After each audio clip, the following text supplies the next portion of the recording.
Hello, everyone. This is Tom Katzenmeyer. I'm CEO of the Greater Columbus Arts Council.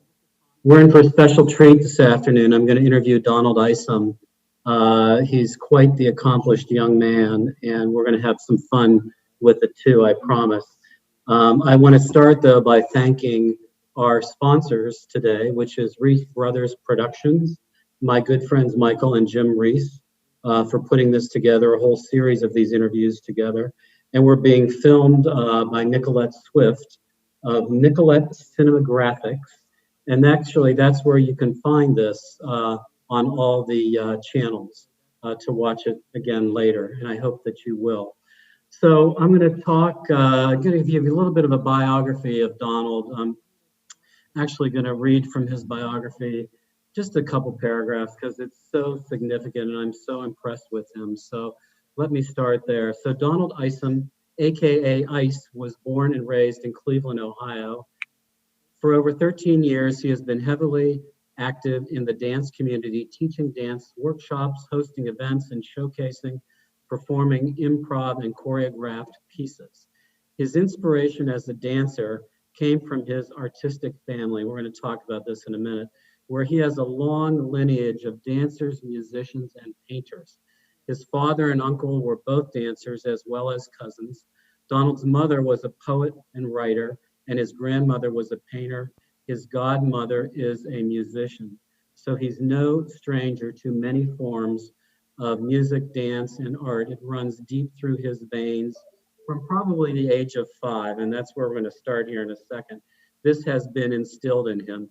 He's the founder and CEO of I Am Dance LLC and I Am Dance podcast show. His movement has been inspired from high school, where he started a dance group that pushed clowning and crumping in Cleveland. And we're going to talk about both those things today, aren't we, Donald? Yes, we are. I'd never heard of them before. So, and he's been all over the world. And we actually have an international audience tuning in with us today, from what I understand. So Yeah, we'll say hello to our friends overseas in London that are watching. So I told Donald we're going to go in the Wayback Machine first. And he's from Cleveland, the Cleveland Heights, South Euclid area, before he came down here to OSU. And the reason why I know this is because in one of his dance pieces that I watched, he was wearing a Cleveland Indians hat, that's which right. made me very happy. So, um, but, but talk to us about this environment that you grew up where it seemed like everybody, your parents, everybody was involved in the arts in some way, and it clearly had an influence on you. Yeah, growing up, some people say they don't remember their childhood. I hear my friends say they don't remember when they was 5 or 4 or 5, and I say I remember that because I remember my grandfather. He was a painter. He used to do abstract artwork. My mom used to write poetry on envelopes. When she used to try to clear her thoughts out, she used to write on envelopes. And my cousins, we used to be always dancing, and I didn't realize like my cousins can actually dance, and we used to be rapping, but they was actually gifted in writing. And so it was just like everybody around me had a gift, even if they was going to pursue a career in it or not, they was still like showcasing to me their skills in art, fashion, and and my godparents, they was in the art world. So when I was around all of that, all it did was just boost me up to just continue creating. And the elementary school I went to, they was all about art. Coventry Elementary School in Cleveland Heights was literally all about art. And the teachers used to say, "Hey, this is an area of hippies and artists. So if you got it in you, it's going to kick in." And they was telling the truth because everybody that was I grew up with was all creative, and to this day, they still creators in the community to Donald, this day. that's such a testimony to the power of arts education in the schools. And you mentioned to me that you won a dance contest at elementary school at a very young age. Like, tell us about that. What were you doing? What were you performing? What was the Uh, music back then? so when I was a kid, we went to the Skater Dome, and I can't remember what Skater Dome we went to, but we had a contest where it was called the Harlem Shake. Harlem Shake was famous, as you can see, Harlem. It was famous in New York City, And I picked it up real quick. Like I was like a little nerd. So I was like looking for footage everywhere I could find on TV because we didn't have really internet going like that. So I picked up the skills. I asked people to, how you do the Harlem Shake. And then we had a contest about how to do the Harlem Shake. No one knew I was practicing or preparing for this contest. And next thing you know, they had a contest right in the middle of the skating ring. And I walked up quietly. I didn't say anything. And then the music dropped and it was all hip hop, Harlem music, Harlem Shake music. And I just snapped. And everyone in the class was screaming. My teacher, her mouth dropped. She just looked at me. She said, I didn't even know that you could do all that. You don't act like you know how to dance. And I'm always been quiet like that with dancing when I was younger. And I was like, yeah, I can dance. And then my father found out and he took me to my uncle's house and they battled me. And my uncle and my father were poppers and lockers. And I didn't know that. I didn't know they was battling when they was kids, when they was teenagers. But to this day, they still feel like they can beat me in a battle. So, I love that story. You also mentioned that you were involved in sports in high school too. You ran track, played football, played street basketball, and then you told me that you actually had your friends come to your garage to dance. Like in your mom's garage, was that in Cleveland or was that after you came to Columbus? That was in Cleveland. That was that's when I ended up moving to South Euclid after being in Cleveland Heights. We moved up to South Euclid for me to go to Brush. My mom wanted me to go to Brush High School because of the border of the county, and so I went at year 2005. I watched the movie called Rise, and it was a style called clowning and crump. It was two different styles, and it was based in California. So you had Tommy the Clown, and you had Todd Eyes and Big Mijo, and then you had other veterans that was helping push the movement. But Todd Eyes and Mijo were the founders of crump. So I was like, okay, cool. So as I'm studying and looking into it more, I fell in love with it because it became a passion for me because it gave me a chance to express how I felt, what I was battling with in life. And when I lost my cousin around that time, I ended up really helping push crump in Cleveland, Ohio, and clowning. And from there, it went from two people showcasing the moves to them. I was emailing them on like MySpace, asking questions to Tommy the Clown and them, and finding footage. And next thing you know, I ended up having a group that was called The Sky's the Limit. And we went from the high school weight room to teach them how to crump and clown to going to my garage. And we almost had over 50 to 65 dancers in my garage, battling, sessioning, just coming together as a family. I mean, you literally see people coming with football equipment on, coming from practice to make sure they practice in crump and clowning. And So we never had. It sounds like your mom's garage was the place to be in that. Yeah, she wasn't too happy about it at first. Like she wasn't a fan of it. Like she used to be mad.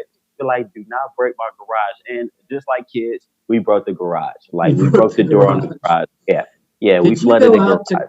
Did you go out to California to study this for a bit and come back? I ended up going out to the West Coast to go learn crump. I actually went to go really actually learn it. And then also at the time, they was actually making DVDs on how to learn the basics of crump. So me and my friends, we was also buying the DVDs to make sure that I was big on education. So I wanted them to make sure that they knew what they were doing. And I wanted to make sure that I was teaching them the right information. I don't like teaching wrong information to my students because I feel like the art education and tools for a lifetime. So I wanted to make sure like they had the right stuff. If I ended up stop crumping, they can continue pushing the movement. If I stop and go off to college, if anything happens to me.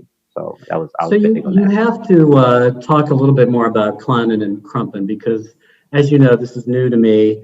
There's probably a portion of our audience that doesn't really know what this is, what this style is, what the basis of it is. So, can you talk about each of them a little bit more? And I'd ask you to demonstrate, but you probably can't.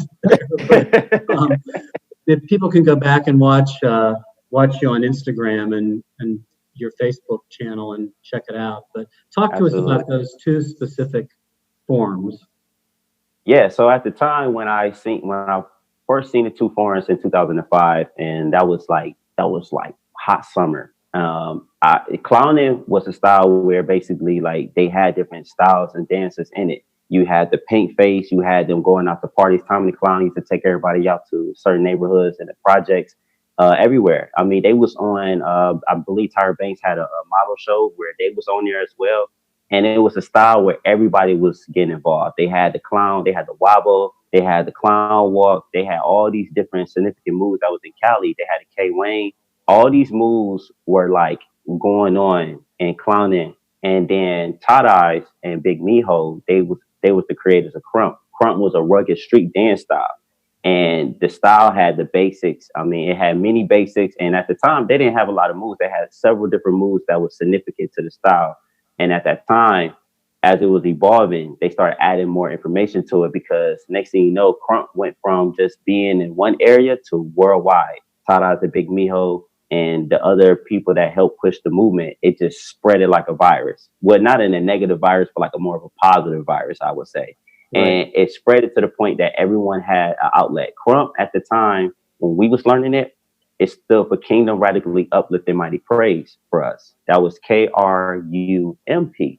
And that was people that was like Christian based, but when it went worldwide, it wasn't just about being a Christian, it was for everyone. Everyone started getting involved. Everyone had a chance to use this as therapy. Everyone had a chance to share their stories with the style.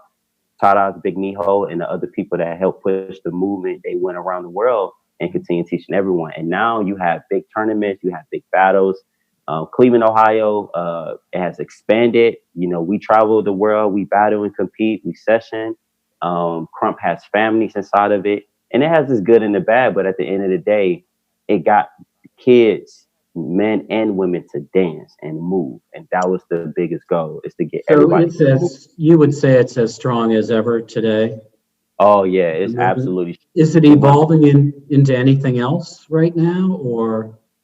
I could say the involvement became to the point where at that time, you know, Crump had Crump music, but now we have albums. We have thousands of albums now. Like, you know, for Todd Eyes himself, the creator of Crump, he makes albums and music and mixtapes.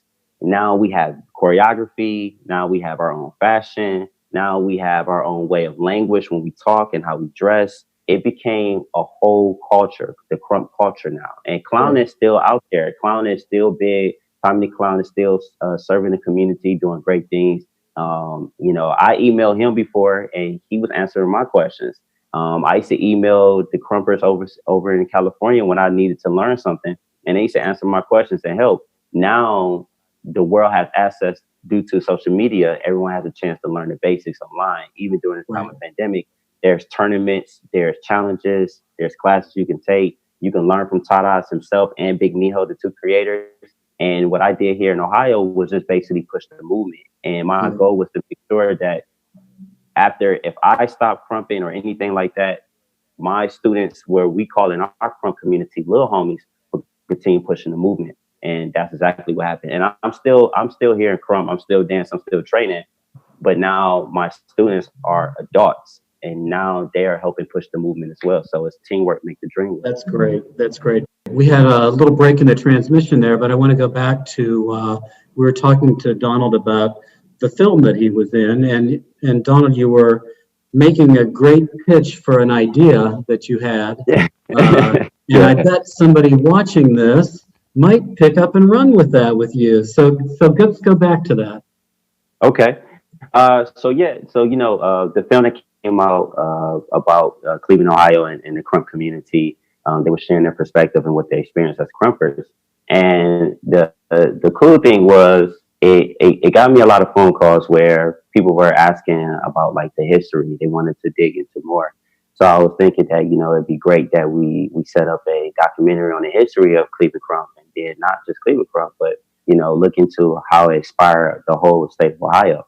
And I think that would be pretty awesome because, you know, there's a lot of people that's historians. They want to know like what happened, how it happened, you know, what was the good and the bad. You know, people want to see both. You know, that's one thing my mentor has taught me was, you know, let's look at the good and the bad. Like what made y'all go this direction? What inspired y'all? And I'm for it. I'm definitely for it because it brought back a lot of memories. You know, I didn't make the movie, but, you know, the cool thing was a lot of them in there are my students. A lot of the young men and women that was in that film were my students, and that made my day. Like just to see my students and see them growing and maturing and attacking their goals, that's peaceful for me. Like that brings me peace. That brings me happiness. It really does. That's great. That's great. We're going to wrap up here in a minute, but there's two more things I want to ask you about. First of all, I want to ask what it's like to be an artist during a pandemic.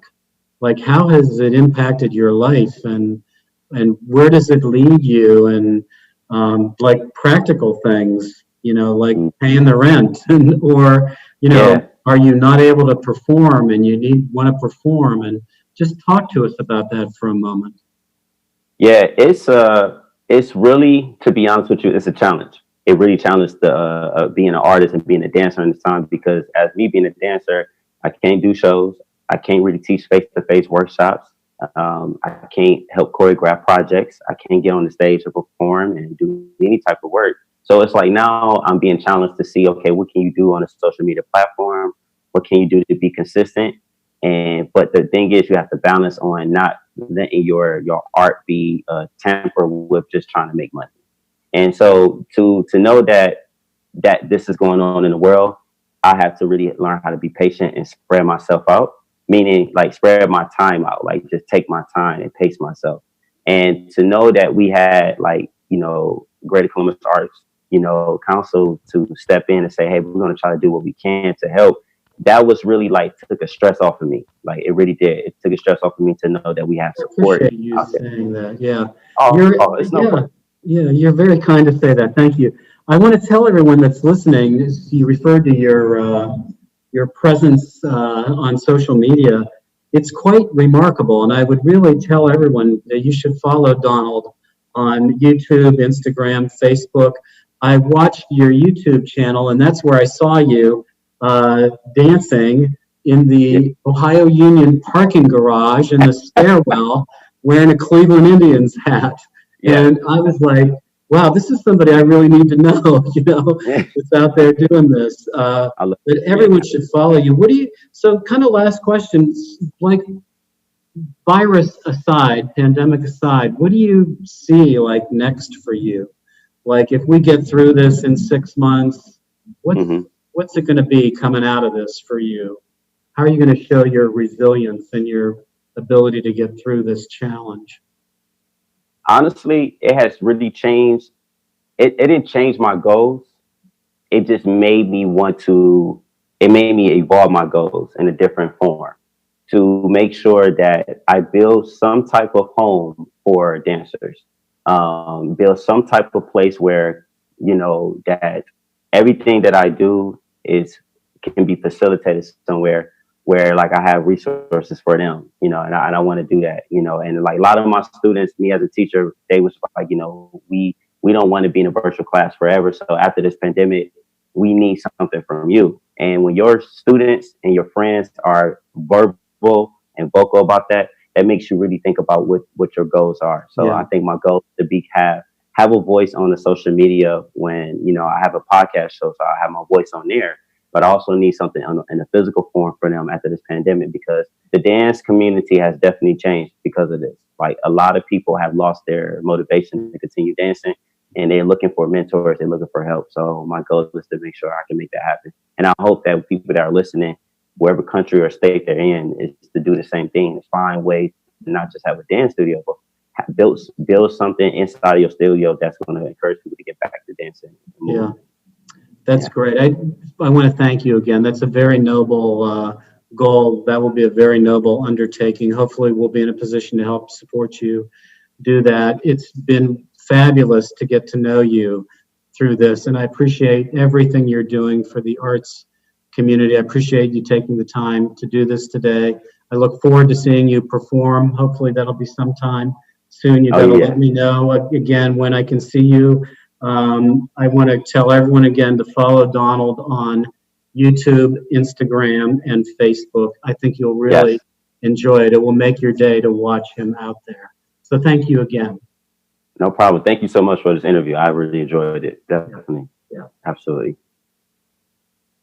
So we're going to do one trivia question, which we do every episode of this program. Earlier this week, James Goodwin won a $25 gift certificate to Piece of Cake, a delightful bakery in the Short North.